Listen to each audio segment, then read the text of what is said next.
दैत्यराज कालनेमी की कन्या वृंदा का विवाह जालंधर से हुआ। जालंधर महाराक्षस था। अपनी सत्ता के मद में चूर उसने माता लक्ष्मी को पाने की कामना से युद्ध किया, परंतु समुद्र से ही उत्पन्न होने के कारण माता लक्ष्मी ने उसे अपने भाई के रूप में स्वीकार किया।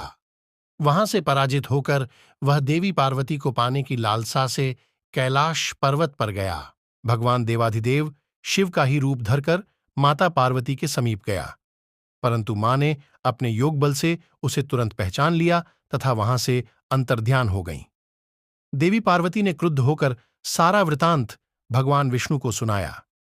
जालंधर की पत्नी वृंदा अत्यंत पतिव्रता स्त्री थी। उसी के पतिव्रता धर्म की शक्ति से जालंधर न तो मारा जाता था और न ही पराजित होता। इसी कारण भगवान विष्णु आर्षि का वेश धारण कर वन में जा पहुंचे, जहां वृंदा अकेली भ्रमण कर रही थीं। भगवान के साथ 2 मायावी राक्षस भी थे, जिन्हें देखकर वृंदा भयभीत हो गईं। आर्षि ने वृंदा के सामने पल में दोनों को भस्म कर दिया। उनकी शक्ति देखकर वृंदा ने कैलाश पर्वत पर महादेव के साथ युद्ध कर रहे अपने पति जालंधर के बारे में पूछा। आर्षि ने अपने मां इसलिए जालंधर का नाश करने के लिए वृंदा के पतिव्रता धर्म को भंग करना बहुत आवश्यक था। इसी कारण भगवान विष्णु आर्षि का वेश धारण कर वन में जा पहुंचे, जहां वृंदा अकेली भ्रमण कर रही थीं। भगवान के साथ 2 मायावी राक्षस भी थे, जिन्हें देखकर वृंदा भयभीत हो गईं।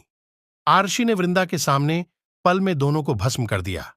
उनकी शक्ति देखकर वृंदा ने कैलाश पर्वत पर महादेव के साथ युद्ध कर रहे अपने पति जालंधर के बारे में पूछा। आर्षि ने अपने माया जाल से 2 वानर प्रकट किए। एक वानर के हाथ में जालंधर का सिर था तथा दूसरे के हाथ में धड़। अपने पति की यह दशा देखकर वृंदा मूर्छित होकर गिर पड़ीं। होश में आने पर उन्होंने अर्षि रूपी भगवान से विनती की कि वह उसके पति को जीवित करें। भगवान ने अपनी माया से पुण्य जालंधर का सिर धड़ से जोड़ दिया और स्वयं भी वह उसी शरीर में प्रवेश कर गए। वृंदा को इस छल का तनिक भी आभास न हुआ। जालंधर बने भगवान के साथ वृंदा पतिव्रता का व्यवहार करने लगी, जिससे उसका सतीत्व भंग हो गया। ऐसा होते ही वृंदा का पति जालंधर युद्ध में हार गया। इस सारी लीला का जब वृंदा को पता चला तो उसने क्रुद्ध होकर भगवान विष्णु को हृदयहीन शिला होने का शाप दे दिया। अपने भक्त के शाप को भगवान विष्णु ने स्वीकार किया और शालिग्राम पत्थर बन गए। सृष्टि के पालनकर्ता के पत्थर बन जाने से ब्रह्मांड में असंतुलन की स्थिति हो गई। यह देखकर सभी देवी देवताओं ने वृंदा से प्रार्थना की वह भगवान विष्णु को शाप से मुक्त कर दें। पर्वत पर महादेव के साथ युद्ध कर रहे अपने पति जालंधर के बारे में पूछा। आर्षि ने अपने माया जाल से 2 वानर प्रकट किए। एक वानर के हाथ में जालंधर का सिर था तथा दूसरे के हाथ में धड़। अपने पति की यह दशा देखकर वृंदा मूर्छित होकर गिर पड़ीं। होश में आने पर उन्होंने अर्षि रूपी भगवान से विनती की कि वह उसके पति को जीवित करें। होकर भगवान विष्णु को हृदयहीन शिला होने का शाप दे दिया।